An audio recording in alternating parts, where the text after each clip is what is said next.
I've decided to make a new Facebook page that's dedicated to just Courtney Taylor crash outs. Listen, I can tell that the people who are offended by my post earlier,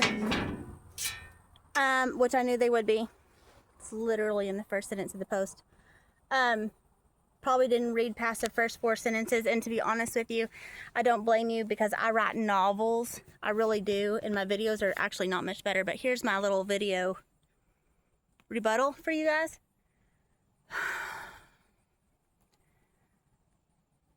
I would judge your horse if it was skinny, backbone sticking up, feet not done, 12 foot long. 12 foot, that's a real exaggeration. I do that, 12 inches long, 12 weeks overdue, I should say that. I don't know why 12 is a number today. I don't care how old they are. 3-legged. I'm gonna judge you. I am. I don't even feel bad about it. You could be mad. You could put on a cape and then you could be super mad. You know what I mean?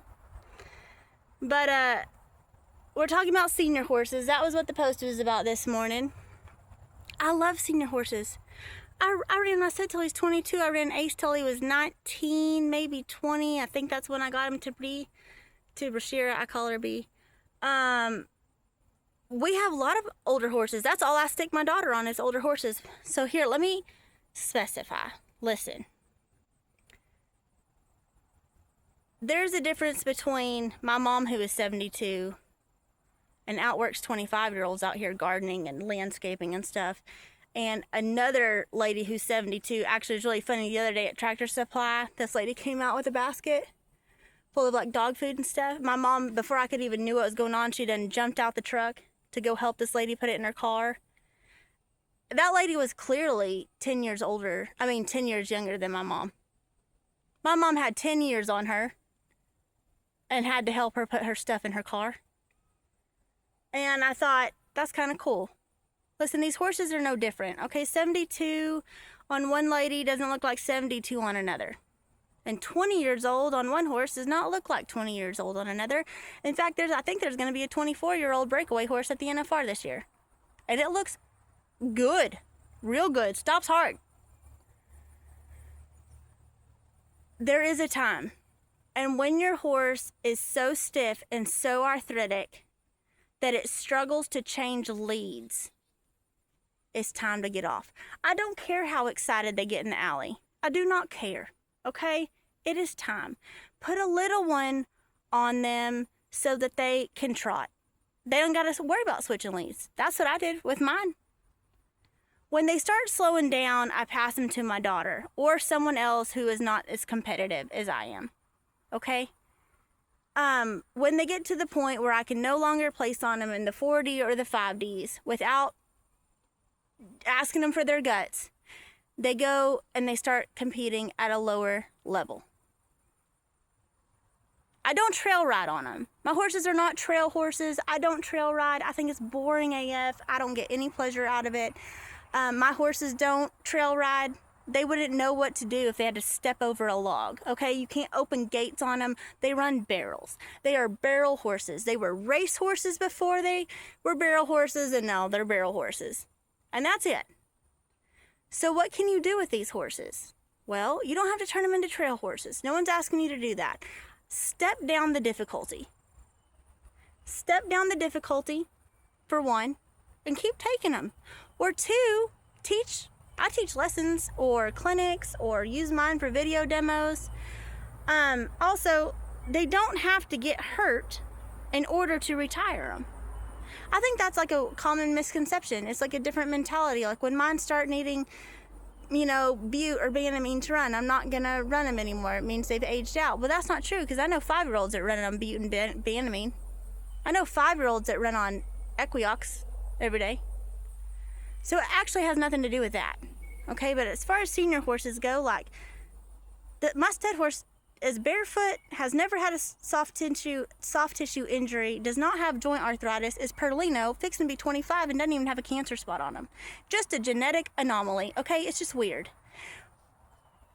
When he wasn't taking care of himself, as in when he didn't start slowing down, I was more worried than I was on the horses that I ran that did start slowing down with age.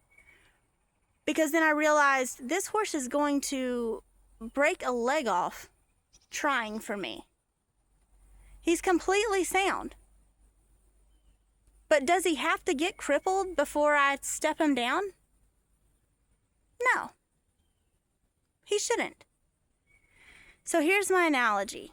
This is what I'm talking about. It's just common sense, okay? If you don't know or you think I'm picking on you, I don't care, okay? But here's an analogy. Perspective, okay? This is what I'm saying. If you're in the garage helping Grandpa clean out the garage, okay? Grandpa's sweeping, organizing. He's carrying stuff from this side to this side, stacking it. He's turning wrenches and hanging hooks, and he's doing the whole deal.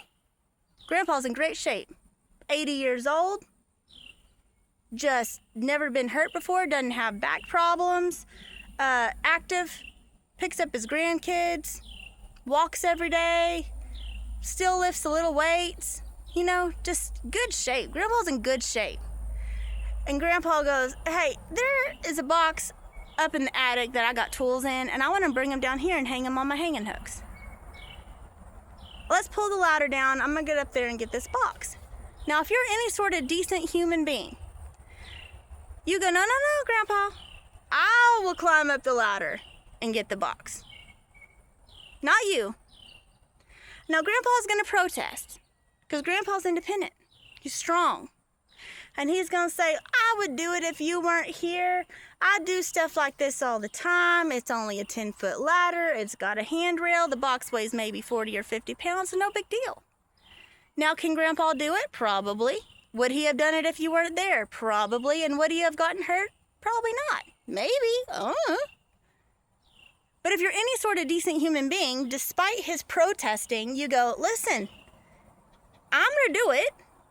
Move out the way, old man. I love you. I don't want to even risk you getting hurt. I'm here. I'm going to climb up the ladder, get the box, bring it down, let Grandpa finish doing all this stuff. Now, I'm not saying we got to take Grandpa's car keys away and stick him in a recliner and make him watch TV and be bored as shit for the rest of his life because he's 80. What I'm saying is, you don't let him climb the ladder.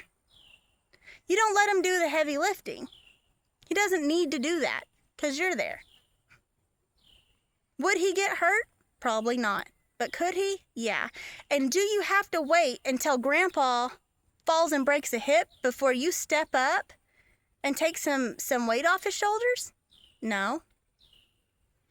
You don't have to wait until he falls and breaks a hip before you help him clean the garage and do some heavy lifting. So that's the analogy, and that's all I'm saying. I love older horses. I run them, and I am able to run them into their late teens and 20s and pass them down to my daughter to do the same thing for another 4 or 5 years because I take exceptionally good care of my horses. And does good genetics help? Yes. And does luck and blessing and God's hand over them help? Yes, because we all know these horses will off themselves in the pasture. They literally get a stomach ache and die. My own futurity horse fell over dead in an hour and a half's time for a reason unbeknownst to us. We're assuming an aneurysm. We don't really know. Just not that long ago. 5 years old. So it's hard enough to raise these animals. To get them to this point that we're talking about right now, 18, 19, 20, 25, that is not easy. It is not easy. So let's make good decisions for them. And all I'm saying is just, treat them like Grandpa. You don't have to retire those suckers off and turn them out and go trail ride. Nobody likes to trail. People like to trail ride. I don't like to trail ride. I dang sure don't like to trail ride on my ex-race horse / barrel horses. I just don't want to do it. Okay? Just treat them like Grandpa. That's all.